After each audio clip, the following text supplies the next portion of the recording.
1.4 question कह रहा है कि डेंसिटी क्या हमें कंसंट्रेशन दे रखी है HNO3 बाय मास की एक्वस सॉल्यूशन में 68% और उसकी डेंसिटी भी दे रखी है कि 1.5 है ग्राम पर ml। हमें निकालनी है मोलारिटी कैपिटल M। ठीक है, तो अब अगर हमें कंसंट्रेशन दे रखी है 68%, तो इसका मतलब क्या हो गया कि यानी कि जो हमारा HNO3 है वो कितना है 68 ग्राम हमारा HNO3 है, क्योंकि क्या लिखा हुआ है बाय मास, तो इसको ग्राम में ले लेंगे, बाय मास में ग्राम आ जाएगा। इन एक्वस सॉल्यूशन है यानी कि पानी कितना है हमारा 100 ग्राम सॉल्यूशन। ठीक है, 100 ग्राम क्या आ गया सॉल्यूशन आ गया। तो हमारे पास सॉल्यूट का वेट आ गया, मास आ गया, सॉल्यूशन का मास आ गया। ठीक है, अब डेंसिटी दे रखी है, तो डेंसिटी क्या हो जाएगी, density is equals to mass of solution upon में वॉल्यूम ऑफ सॉल्यूशन। सॉल्वेंट नहीं लेना होता, सॉल्यूशन लेना होता है, क्योंकि डेंसिटी पूरे सॉल्यूशन की दी हुई है। तो डेंसिटी कितनी दी हुई है 1.5। ठीक है, मास ऑफ सॉल्यूशन कितना है 100 और वॉल्यूम ऑफ सॉल्यूशन हमें क्या करनी है निकालनी पड़ेगी, क्योंकि वॉल्यूम ऑफ सॉल्यूशन ही दे रखा। मोलारिटी का फॉर्मूला होता क्या है, वॉल्यूम क्यों निकाल रहे हैं, मोल्स अपॉन में वॉल्यूम ऑफ सॉल्यूशन, अगर ml में है तो इनटू में 1000। ठीक है, तो यहाँ से वॉल्यूम ऑफ सॉल्यूशन आ जाएगा हमारा, वो कितना हो जाएगा, volume of solution is equals to 100 upon में 1.5।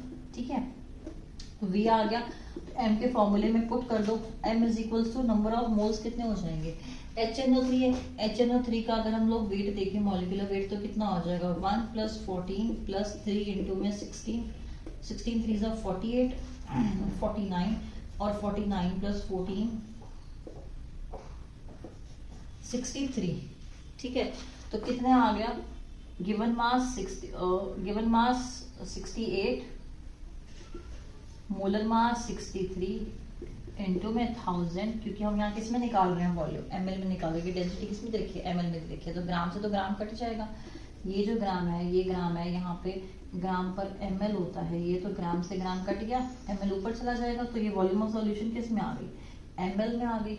ml में हटाने के लिए इंटू 1000 और वॉल्यूम ऑफ सॉल्यूशन हो कितना गया 1000 अपॉन 1.5, तो सॉरी 1000 नहीं 100 अपॉन में 1.5। ठीक है, तो 100 इंटू में 1.5, यहाँ से इसको हम लोग सॉल्व कर लेंगे, ये हमारा आ जाएगा 68 इंटू में 15 अपॉन में 63। अगर हम 3 से कैंसिल करें तो 3 5 ज़ा 15, 3 2 ज़ा 6, 3 1 ज़ा 3 एंड 5 1 ज़ा 5, 4 ज़ा 4 1 ज़ा 4, 2 8, 4 7 ज़ा 20, 7 पॉइंट कुछ हमारा क्या आ जाएगा मोलारिटी आ जाएगी। ठीक है, बिल्कुल इजी क्वेश्चन था।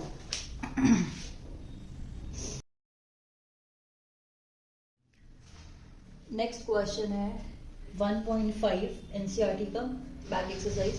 ग्लूकोज दे रखा है 10% वेट बाय वेट और डेंसिटी दे रखी है सॉल्यूशन की, सॉल्यूशन बनाया है उसमें 10% ग्लूकोज है वेट बाय वेट और उसकी डेंसिटी दे रखी है 1.2 ग्राम पर ml। तो हमें मोल फ्रैक्शन भी निकालना है, मोलारिटी भी निकालनी है, मोलारिटी भी निकालनी है, तीनों चीज निकालनी है। यही क्वेश्चंस जो है ना सिमिलर क्वेश्चंस उसमें भी आते हैं एंट्रेंस एग्जाम में। तो ग्लूकोज 10/10 वेट परसेंट है, इसका मतलब क्या है कि 10, सबसे पहले तो ना एक सिंपल लाइन में सिंपल टर्म्स में ये लिख लो, ये कि दे दिया क्या होता है 10 ग्राम इन 100 ग्राम ऑफ सॉल्यूशन। इसका मतलब क्या होता है 10% का मतलब कि 10 ग्राम है 100 ग्राम सॉल्यूशन में, अगर 100 ग्राम सॉल्यूशन में 10 ग्राम है तो सॉल्वेंट कितना आ गया 100 माइनस 10 यानी कि 90 ग्राम हमारा क्या हो गया सॉल्वेंट। अब हमारे पास सॉल्वेंट का भी वेट आ गया, सॉल्यूशन का भी वेट आ गया, मास आ गया और सॉल्यूट का भी हमें मास पता है। ठीक है, सबसे पहले मोलारिटी निकाल लेते हैं। मोलारिटी इज इक्वल्स टू क्या होती है मोल्स इंटू में 1000 अपॉन में वॉल्यूम ऑफ सॉल्यूशन, ये फॉर्मूला होता है मोलारिटी का। तो ग्लूकोज दे रखा है, ग्लूकोज का मॉलिक्यूलर वेट कितना हो जाता है 180, ग्लूकोज का मॉलिक्यूलर मास होता है 180। ठीक है, C6H12O6। वॉल्यूम ऑफ सॉल्यूशन ही दे रखी है हमें, वॉल्यूम ऑफ सॉल्यूशन हम कैसे निकाल सकते हैं डेंसिटी से निकाल सकते हैं, क्योंकि डेंसिटी के फॉर्मूले में वॉल्यूम ऑफ सॉल्यूशन आता है। डेंसिटी हमारी क्या होती है, density is equals to mass of solution upon में वॉल्यूम ऑफ सॉल्यूशन, यही होती है डेंसिटी किसी भी सॉल्यूशन का मास और वॉल्यूम। तो मास हमें कितना दे रखा है, सॉल्यूशन का मास कितना है 100 ग्राम्स,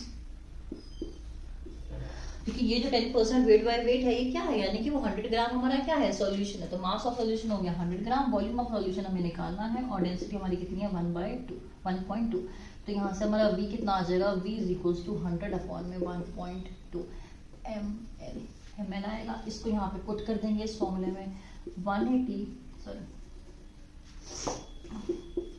10 अपॉन में 180 गिवन मास अपॉन में मोलर मास इनटू में 1000 अपॉन में यहाँ पे वॉल्यूम ऑफ सॉल्यूशन कितनी आई 100, और यहाँ पे 1.2 नीचे तो उधर कहाँ चला जाएगा ऊपर, तो इसको हम लिख देंगे 10 इंटू में 1000 अपॉन में 180 इंटू में 100 इंटू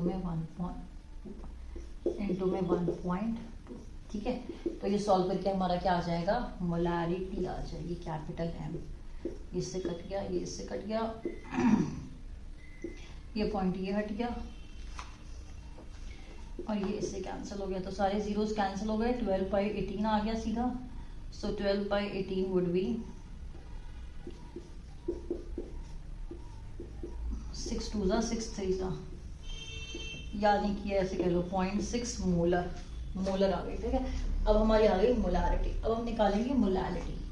मोलालिटी क्या होता है, मोल्स अपॉन में मास ऑफ सॉल्वेंट इनटू में 1000, अगर 1 ग्राम है तो मास ऑफ सॉल्वेंट लेते हैं। मास ऑफ सॉल्वेंट कितना है, सबसे पहले तो मोल्स देख लो, मोल्स कितने हैं 10 अपॉन में 180 इनटू में 1000, ठीक है। और मास ऑफ सॉल्वेंट कितना है, सॉल्वेंट का मास कितना था 100 उसका था, सॉल्यूट 10 थे, सॉल्वेंट कितना बच गया था 90, तो यहाँ आ गया 90, 10 अपॉन में 180 इनटू में 1000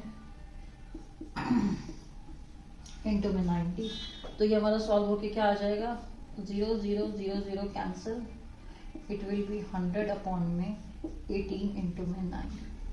तो अगर हम 2 से कैंसिल करें तो 2 50 सा 2 9 सा, यानी कि 50 अपॉन में 81, ठीक है। तो इसको सॉल्व कर लेना तुम, 50 अपॉन 81, ये क्या आ गया स्मॉल m आ गया, ये क्या आ गई हमारी मोलैलिटी आ गई।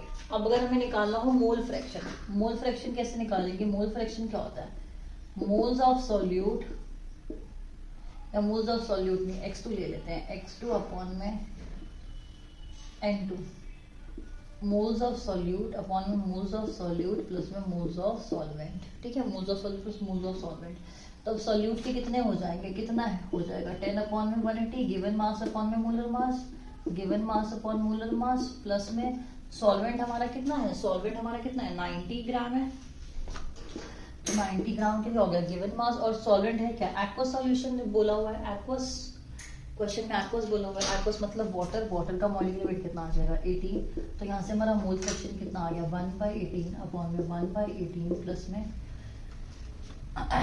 5, ठीक है।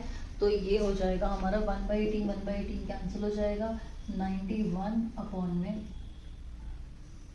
1, ठीक है। 1/18 अपॉन में 91 हमारा क्या आ जाएगा, मोल फ्रैक्शन आ जाएगा। तो हमने एक सिर्फ डेंसिटी हमें दे रखी थी, और हमें सिर्फ ग्लूकोज का वेट बाय वेट दे रखा था, उससे हमने मोलारिटी और हमने मोल फ्रैक्शन तीनों चीजें निकाल ली।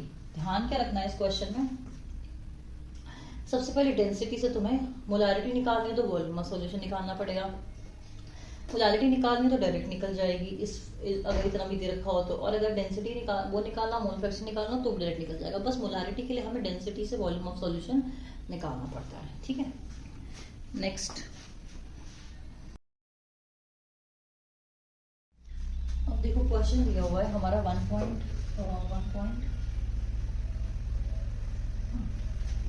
1.6 है हमारा क्वेश्चन एनसीईआरटी का। How much ml of 0.1 molar HCl is needed to neutralize 1 gram mixture of Na2CO3 and NaOH जो कि हमें क्या दिए हुए हैं, इक्विमोलर दिए हुए हैं, ठीक है। ठीक है, अब यहाँ से हमें पहले तो ये सबसे पहले ना क्वेश्चन, जब ऐसे क्वेश्चन आ जाए तो घबराना नहीं है, सबसे पहले हमें देखना है कि हमें दिया क्या क्या हुआ है। हमको दी हुई है मोलारिटी किसकी, HCl की, कितना 1.5 HCl, इसका मतलब क्या हो गया कि ये 1.5 मोल्स हैं of HCl in 1000 ml, ठीक है। इसका मतलब वही सिंपल बेसिक से है। 1 ग्राम में एक मिक्सचर दिया हुआ है दोनों का, यानी कि Na2CO3 और NaHCO3 मिला के 1 ग्राम है। तो अगर ये x है तो NaHCO3 कितना हो जाएगा 1 माइनस एक्स। इनके हमें क्या दिए हुए हैं, इक्वी मोल्स दिए हुए हैं, यानी कि इनके जो मोल्स हैं, moles of NaHCO3 is equals to moles of Na2CO3। इसके मोल्स क्या है, बराबर है, ठीक है मोल्स। तो अगर मोल्स बराबर है तो इसका मतलब क्या हो जाएगा कि इसका जो वेट है NaHCO3 का अपॉन में उसका मॉलिक्यूलर वेट, NaHCO3 का कितना वेट है 1 माइनस एक्स, और NaHCO3 का मॉलिक्यूलर वेट कितना है 84, ऐसे Na2CO3 का कितना है x, और इसका मॉलिक्यूलर वेट कितना है 106।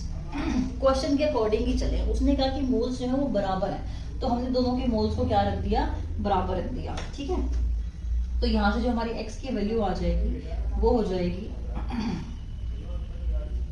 106 is equals to 84x plus 106x, 4 6 10 189 190x, यानी कि x is equals to 106 upon में 190। ये हमारा क्या आ गया, x आ गया। इससे यहाँ से हमारा x आ गया और क्या आ गया 1 माइनस एक्स आ गया, x लिख लेंगे 1 माइनस एक्स लिख देंगे, ठीक है। अब नेक्स्ट स्टेप क्या करेंगे, कितना हमें HCl के ml की जरूरत है इन दोनों को न्यूट्रलाइज करने में, यानी कि हमारे पास इसके भी मोल्स आ चुके हैं और हमारे पास इसके भी मोल्स आ चुके हैं। तो सबसे पहले क्या निकालो, इनके नंबर ऑफ मोल्स निकाल लो। नंबर ऑफ मोल्स क्या हो जाएंगे, x हमारा क्या आ गया, ये आ गया 106 अपॉन में 190। तो मोल्स ऑफ NH ये क्या आ जाएंगे 106 अपॉन में 190, ठीक है, इनटू में ये तो हो गया गिवन मास, और मोलर मास कितना है Na2CO3 का 106, यानी कि इसके कितने मोल्स आ गए 190 मोल्स। देखो कैलकुलेशन करने की जरूरत नहीं पड़ी, वैसे ही हो गया। यहाँ पे 1 माइनस एक्स की वैल्यू क्यों आ जाएगी, 190 में से 106 माइनस कर लो, ये क्या आता है 84, क्योंकि अभी तो हमने करा था माइनस करके, तो 84 अपॉन में 190 ये हो गया हमारा गिवन मास, इनटू में इसका मॉलिक्यूलर वेट कितना है 84, यानी कि ये भी हमारे क्या आ गए इक्वी मोल्स दिए हुए हैं, तो ऑब्वियसली दोनों क्या आएंगे, बराबर आएंगे, 1 बाय 190 1 बाय 190, ठीक है। तो अब हमारे पास, और ये हमारे पास कितना मोल रखा है 1 मोल ऑफ HCl दे रखा है। अब अगर हम क्वेश्चन के हिसाब से देखें तो क्वेश्चन में क्या है Na2CO3 दे रखा है एक तो, और एक दे रखा है NaHCO3। इसका मतलब ये है कि अगर जब भी हमारी रिएक्शन HCl की NaHCO3 के साथ होगी तो हमारा क्या बनेगा, इसका अगर 1 मोल है तो इसका भी 1 मोल यूज होगा, क्योंकि यहाँ से क्या बन जाएगा NaCl प्लस में H2O प्लस में CO2। अगर NO2 के साथ Na2CO3 के साथ HCl की रिएक्शन हो रही है तो हमारा बन जाएगा 2NaCl प्लस में H2O प्लस में CO2। रिएक्शन के अकॉर्डिंग अगर हम देखें तो हमारा जो रिएक्शन होती है Na2CO3 प्लस HCl, तो ये 2HCl आ जाता है यहाँ पे बैलेंस करने के लिए। इसका मतलब ये है कि 1 मोल को जरूरत होती है 2 मोल ऑफ HCl की, ठीक है। 1 मोल को कितने मोल की जरूरत है 2 मोल की। तो अगर हमारे पास 0.00526 मोल्स हैं तो उसको कितने की जरूरत पड़ जाएगी, 1 मोल को 2 चाहिए, तो इसको कितना चाहिए दिस इंटू 2, तो 0.2 इंटू में 0.02526, ठीक है। तो ये हमारा हो जाएगा अराउंड 2 2 2 6 12, 0.014 कुछ लगा लो, ठीक है। और ऐसे ही 1 मोल जो नेक्स्ट रिएक्शन के लिए NaHCO3 प्लस HCl, तो 1 मोल को 1 मोल HCl चाहिए, 1 मोल को 1 मोल HCl चाहिए, तो 0.0526 को कितना चाहिए होगा, ये पूरा लिख देते हैं, मैंने ये पूरा नहीं लिखा हुआ था, 0.0526 मोल्स है, 0.0526 मोल्स, इसको कितना चाहिए होगा, तो 1 इंटू में 0.00526 मोल्स ऑफ HCl। यानी कि अगर मैं टोटल मोल्स देखूं तो दिस मोल प्लस दिस, ये कितना आ जाएगा, यहाँ पे 2 से मल्टीप्लाई कर दिया, यहाँ पे 1 से ही मल्टीप्लाई कर देंगे, तो 1 से ही मल्टीप्लाई अगर हम करेंगे तो ये हमारा कितना आ जाएगा 0.00526 मोल्स। तो अगर मैं टोटल मोल्स निकालूं तो टोटल मोल्स कितने हो जाएंगे, दिस ये 4 है, दिस मोल, एक तो इतने मोल ऑफ HCl ने रिएक्ट करा Na2CO3 के साथ, और एक हमारा इतने मोल ने रिएक्ट करा NaHCO3 के साथ, तो टोटल मोल्स HCl के क्या हो जाएंगे, ऐड हो जाएंगे। तो टोटल मोल HCl, कितने मोल्स ऑफ HCl रिएक्ट कर रहे हैं, 0.0014 प्लस 0.00526, तो ये कितना आ जाएगा, ये 2 जीरो नहीं है, एक ही जीरो, 0.01, ठीक है। तो ये कितना आ जाएगा 0.0157 कुछ आता है ये अप्रॉक्स, ठीक है। इतने मोल्स आते हैं। अब अगर इतने मोल्स आते हैं तो हम लोग डायरेक्ट क्या कर लेंगे, इसमें ये वाला फॉर्मूला नहीं लगता है ml/v1, इसमें फॉर्मूला क्या लगता है, देखो अब हमको पता है कि जो हमारे 0.1 मोल्स हैं वो है हमारे 1000 ml में प्रेजेंट है। यानी कि अगर मैं यूनिटरी मेथड से इसको सिंप्लीफाइड वर्जन में देखना चाहूँ तो 0.1 मोल्स मेरे कितने ml में प्रेजेंट है, 1000 ml में, तो इतने मोल्स कितने प्रेजेंट हो जाएंगे, 0.0157 मोल्स कितने ml में प्रेजेंट हो जाएंगे, 1000 अपॉन में 0.1 इंटू में 0.157, तो ये हमारा आ जाता है यहाँ से 157 ml, ठीक है। इस क्वेश्चन में बस इसमें ध्यान क्या रखना है, सबसे पहले तो इक्वी मोल्स बोला हुआ है, दोनों के क्या निकाल लो, मोल्स निकाल लो इस वाले फॉर्मूले से, दोनों के मोल्स निकाल लिए, उसके बाद रिएक्शंस लिख के देख लो कि एक के साथ कितने मोल की जरूरत हो रही है, इसके एक मोल के साथ कितने मोल की जरूरत होगी रिएक्शन में। दोनों की जब मोल्स निकाल लिए कि कितने मोल्स की जरूरत है, तो इनके अकॉर्डिंग फिर वो मोल्स निकाल लो कि कितने वो मोल्स आएंगे। अगर एक मोल के साथ 2 मोल चाहिए तो इतने मोल के साथ कितने चाहिए, टोटल हमारे पास HCl के मोल्स आ जाएंगे। अब वो मोल्स कितने मोल्स में कितने ml में प्रेजेंट है वो लास्ट में निकाल लो। मैथमेटिकल क्वेश्चन ज्यादा है एज कंपेयर टू, मतलब अगर तो मैथमेटिक्स लगेगी इसमें, ठीक है। नेक्स्ट क्वेश्चन क्या है कि हम लोगों को 1.7 क्वेश्चन है, 300 gram of 25% solution by mass and 400 gram of 40% solution by mass को ऐड कर दिया अकॉर्डिंग टू क्वेश्चन, और हमें निकालना है कैलकुलेट मास परसेंटेज की, दोनों को मिक्स करने के बाद फाइनल मास परसेंटेज हमारी कितनी बनेगी, ठीक है। तो कैसे निकालेंगे, वो क्या कह रहा है, 25% सॉल्यूशन है, मान लो कोई सॉल्यूशन 25% है, इसका मतलब क्या है 25 ग्राम है इन 100 ग्राम ऑफ सॉल्यूशन, ठीक है।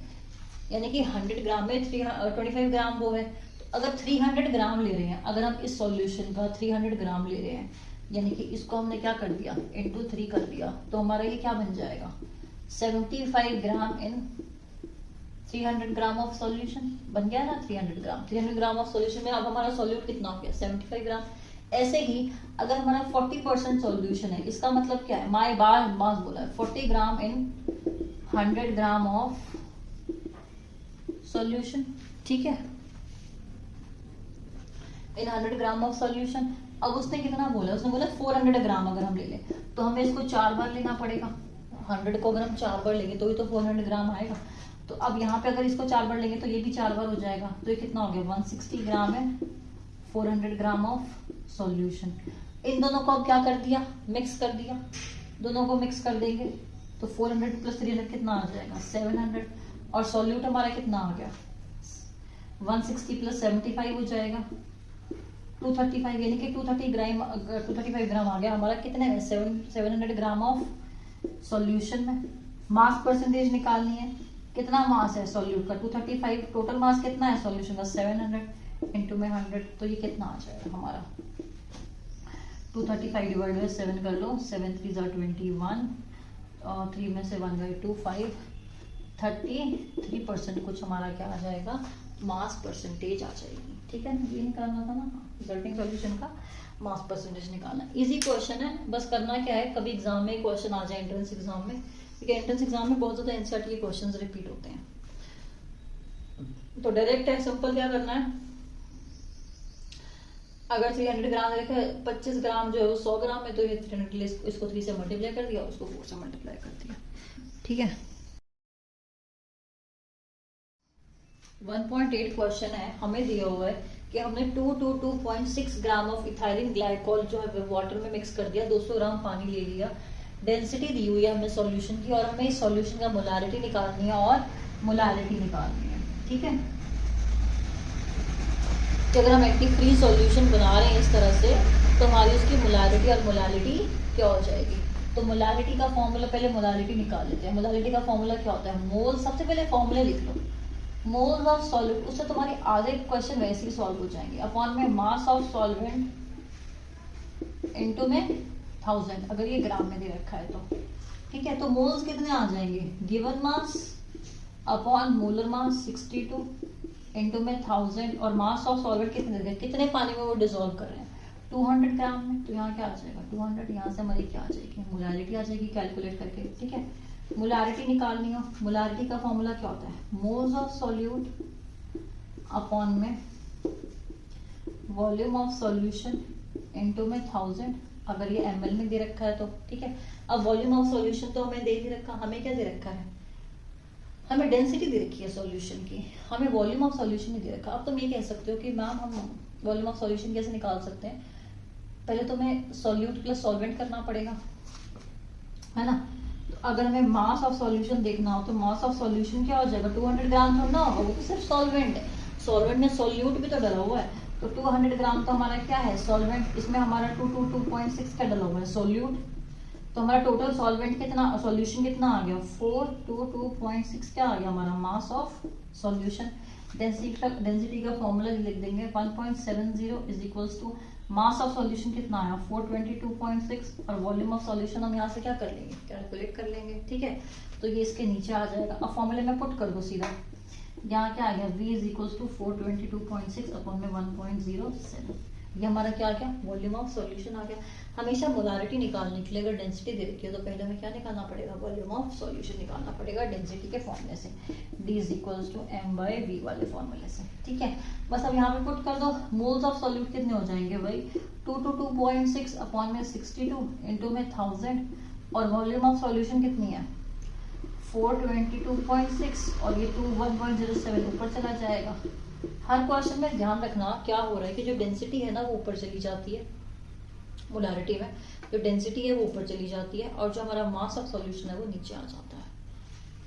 तो यहाँ पे पर तुम इस फॉर्मूले को रटने के बजाय वैसे सॉल्व करके देखोगे ना तो तुम्हारे लिए इजी रहेगा, कि इतने सारे फॉर्मूले रटे नहीं जाते, थोड़ा कुछ कॉन्सेप्चुअल से भी चलनी चाहिए चीजें।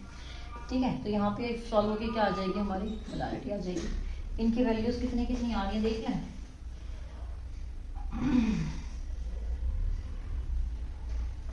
ये हमारा कैलकुलेटर होके आ रहा है 17.95, सॉरी ये नहीं ये है ना,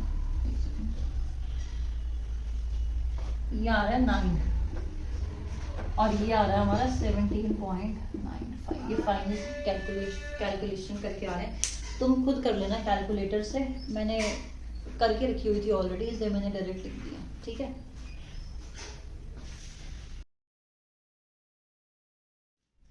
नेक्स्ट क्वेश्चन है 15 ppm of solution of chloroform is present in water. तो हमें इसका मास परसेंटेज निकालना है और मोलारिटी निकालनी है। बहुत इजी क्वेश्चन है, कोई फर्क नहीं पड़ता यूनिट्स दी है नहीं दी। यहाँ देखो 15 ppm, इसका मतलब क्या है कि 15 पार्ट्स। अब पार्ट्स को मैं किसी भी में लिख सकती हूँ, मान लो मैंने लिख लिया 15 ग्राम, किसमें प्रेजेंट है इन पार्ट्स पर मिलियन होता है, तो मिलियन में कितने जीरो आ जाएंगे 6 1 2 3 4 5 6, यानी कि 15 ग्राम मेरा प्रेजेंट है कितने में, इतने ग्राम पानी में, बाय क्योंकि क्या बोला हुआ है बाय मास बोला हुआ है, तो हमें दोनों की यूनिट्स क्या लेनी है मास वाली लेनी है, ग्राम ग्राम। ठीक है, बस हो गया। आगे तो सॉल्यूशन क्वेश्चन इजी है, ये सॉल्यूट हो गया ये सॉल्वेंट हो गया। मास परसेंटेज कैसे निकालेंगे, कितना सॉल्यूट प्रेजेंट है और कितना हमारा अमाउंट ऑफ सॉल्यूशन है। तो ये तो इस 15 जो है 10,000 इसके आगे 10 लाख के आगे तो नेग्लिजिबल ही हो जाएगा, तो इनटू में अगर हम 100 करेंगे तो ये तो नेग्लिजिबल ही हो जाएगी 15 तो 15 को अगर नेग्लेक्ट कर देंगे 10 की power 6 into 100 is equals to 15 क्या आ गया अपॉन में 10 की पावर 4 कितना आ गया परसेंटेज, यानी कि 0.0015% हमारा क्या प्रेजेंट है CHCl3 प्रेजेंट है इन सॉल्यूशन। ठीक है, सिंपल आ गया। ppm से हमने क्या कर लिया, ग्राम के अकॉर्डिंग हमने अपने यूनिट से कन्वर्ट कर ली, 15 ग्राम है 10 लाख ऑफ वाटर। अब अगला क्या पूछ रहा है, वो मोलारिटी पूछ रहा है। मोलारिटी क्या हो जाएगा मोल्स ऑफ सॉल्यूट अपॉन में मास ऑफ सॉल्वेंट।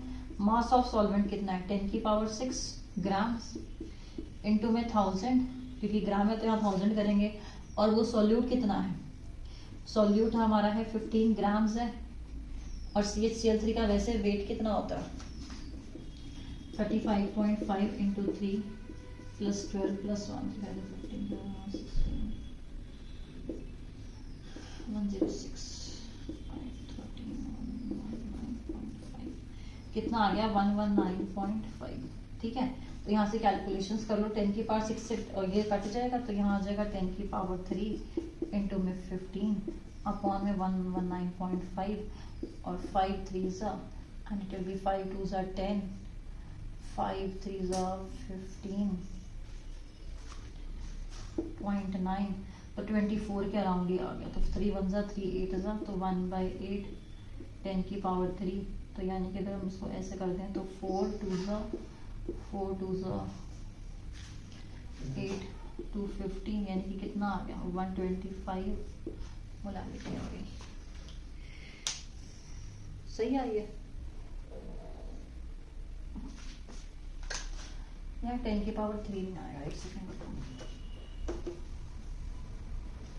तो ये कितना आ जाएगा 15 अपॉन में 119.5 इंटू में 10 की पावर 3। इसको कैलकुलेट कर लेते हैं कितनी आ जाएगी हमारी मोलालिटी। तो ये कैलकुलेट करके क्या आ जाएगा 1.25 10 की पावर 3 है नीचे तो ऊपर -4 हो जाएगा मोलालिटी। ठीक है, बिल्कुल बेसिक क्वेश्चन था। अब हमें ऐसा क्वेश्चन आ जाएगा अभी पीपीएम वाला तो कंफ्यूज नहीं होना कि अरे मैं तो पीपीएम में दिया हुआ बाय मास लिख दिया तो मतलब ये 15 ग्राम ही प्रेजेंट है और हमेशा कितने में प्रेजेंट होगा 10 की पावर 6। अब वो ग्राम भी हो सकता है एमएल भी हो सकता है वो कुछ भी हो सकता है यहाँ पे। ठीक है, पर ये तो हमेशा ग्राम में ही प्रेजेंट होगा। एमएल में भी हो सकता है, ये एमएल में हो गया तो यहाँ पे लेकिन ये कितना आ जाएगा 10 की पावर 6 फिर एमएल आ जाएगा। ठीक है,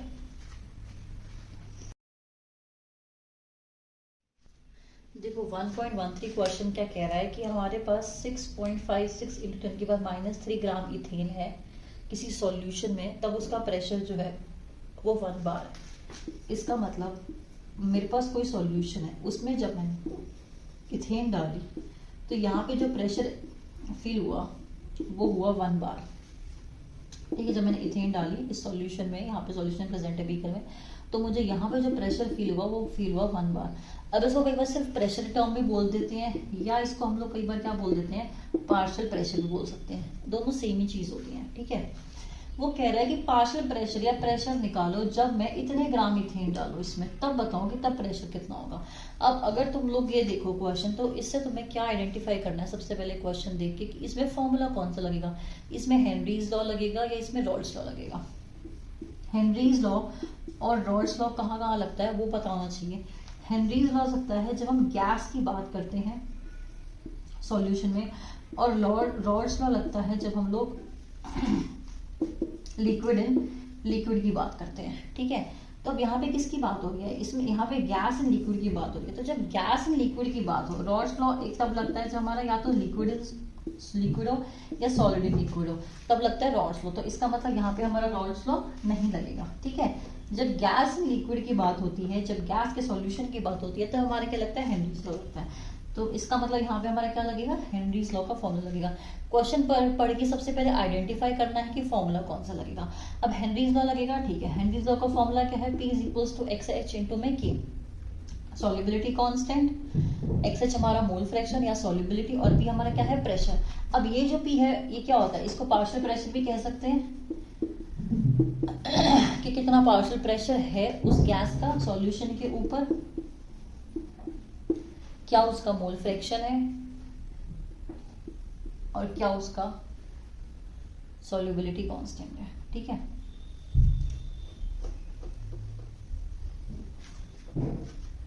तो फॉर्मूला लगा देते हैं। फॉर्मूले में हम पुट कर देंगे सीधा, प्रेशर हमारा कितना दे रखा है 1 बार = अब तुम ये देखो जो तुम्हारा सॉल्यूट है ना वो कितना दे रखा है 10 की पावर -3 ग्राम से रखा है, यानी कि जो सॉल्यूट की कंसंट्रेशन है वो बहुत ज्यादा है। हमारा यहाँ पे क्या आता है मोल फ्रैक्शन ऑफ सॉल्यूट आता है या सॉल्वेंट आता है, ये पता होना चाहिए अब तुम्हें। यहाँ पे बेसिकली मोल फ्रैक्शन ऑफ क्या आएगा, गैस आएगा, क्योंकि गैस का ही तो प्रेशर निकालना है ना, मोल फ्रैक्शन ऑफ गैस इनटू में KH। ठीक है, यहाँ पे पार्शियल प्रेशर तुम्हें निकालना है, यहाँ पे भी इसका क्या हो जाएगा गैस का into mole fraction of gas into में KH। KH दोनों के लिए सेम रहेगा, ये 1 दे रखा है, ये तुम्हें निकालना है, और मोल फ्रैक्शन अब तुम्हें दोनों गैसेस का लेना है इन कंसंट्रेशन पे। अब तुम अगर ध्यान से देखोगे तो तुम्हें दिख रहा है कि ये 10 की पावर -2 और -3, यानी कि जो गैस की अमाउंट है वो बहुत ज्यादा कम है, यानी कि सॉल्वेंट की अमाउंट बहुत ज्यादा है एज कंपेयर टू सॉल्यूट की। तो जब हम मोल फ्रैक्शन निकालेंगे यहाँ पे 6.56 इंटू 10⁻³ इथीन का हमारा मोलिकुलर वेट कितना हो जाता है, CH3 24 + 6 30 given mass upon molar mass, ठीक है, अपॉन में अगर यही लिख दें 6.56 प्लस में 10⁻³ अपॉन में 30। अब सॉल्यूशन का हमें कुछ दिया भी नहीं हुआ, सॉल्यूशन का दिया भी नहीं हुआ, और जो यहाँ पे हमारा सॉल्वेंट है इसकी वैल्यू है भी बहुत ज़्यादा एज कंपेयर टू 10⁻³। तो जो नीचे वाली टर्म है वो हमारी क्या हो जाएगी, इसको हम एज इट इज क्या लिख सकते हैं, टोटल मोल्स, ठीक है। सिमिलरली इसके लिए क्या हो जाएगा, 5 × 10⁻² ग्राम अपॉन में 30 अपॉन में टोटल मोल्स। हमने टोटल मोल्स इसलिए लिखे क्योंकि हमें फर्क नहीं पड़ रहा है यहाँ पे कि हमारे टोटल मोल्स कितने आए, क्योंकि मोल्स जो है सॉल्यूट के वो बहुत ज़्यादा कम है गैस के। तो जो ये है और ये ऑलमोस्ट क्या आएगा, वो सिमिलर सी वैल्यू आएगी। तो बस फिर इक्वेशन 1 बन गई, ये इक्वेशन 2 बन गई, ये दोनों को सॉल्व कर लो। 1/PP is equals to 6.56 into 10⁻³ upon में 5 इंटू 10⁻²। यहाँ से ये 30 से 30 कट जाएगा, टोटल मोल्स कट जाएंगे, ये हमारा फिर फाइनल क्या आ जाएगा, आंसर आ जाएगा। तो पार्शियल प्रेशर क्या आ गया, 5 अपॉन में 6.56 इंटू में 10 यानी कि 50 अपॉन में 6.56 हमारा क्या आ गया, बार, ठीक है। हमने यहाँ पे मोल फ्रैक्शन जो है, जो हमने मोल फ्रैक्शन लिया उसमें हमने नीचे यहाँ पे बेसिकली ये क्या है, N2 अपॉन में N1 प्लस N2, ऐसे ही N2 अपॉन में N1 प्लस N2, ठीक है। तो N2 तो हमने लिख लिया, N2 दोनों केसेस में लिख लिया। N1 जो है N1 plus N2 total moles जो है वो वैसे भी आगे आके कैंसिल आउट होने हैं। दूसरा, टोटल मोल्स हमें सॉल्वेंट के दिए नहीं हुए हैं। तीसरा, सॉल्यूट इतना कम दिया हुआ है कि जो सॉल्वेंट के मोल्स है वही कहीं ना कहीं सिग्निफाई करेंगे। तो उस हिसाब से फिर हम तीनों क्या कर, दोनों हमारे क्या हो जाएंगे, ये कैंसिल हो जाएंगे। तो N1 बाय ये इससे क्या हो गया कैंसिल, तो बस क्या बच गया, N2 बाय N2 डैश ले लो इसको, ठीक है। तो N2 by N2 dash is equals to 1/P। Easy question था।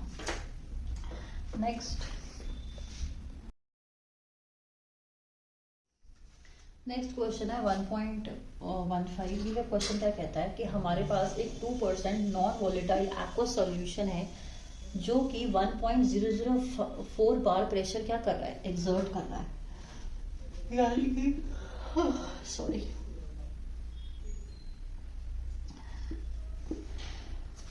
तो यहाँ पे हमारा हमने इसमें क्या डाल दिया, एक सॉल्यूट डाल दिया, कितना डाल दिया, 2% डाल दिया, और यहाँ पे जो प्रेशर है वो है इतने बार इसके ऊपर जो हम फील कर रहे हैं सॉल्यूट से, ठीक है। अब ये क्या है, नॉन वॉलेटाइल सॉल्यूट है, यानी कि अब यहाँ पे अगर नॉन वॉलेटाइल आ गया तो ये क्या हो गया, गैस, यानी कि नॉन वॉलेटाइल यानी कि उसके वेपर्स नहीं बनेंगे। तो इसका मतलब क्या है, सॉलिड इन लिक्विड प्रेजेंट है। तो यहाँ पे हेनरीज लॉ नहीं लगेगा, यहाँ पे क्या लग जाएगा, रॉल्स लॉ का फॉर्मूला लगेगा, हेनरीज लॉ नहीं लगेगा। हेनरीज लॉ किसके लगता है, गैस इन लिक्विड्स के लिए, ठीक है।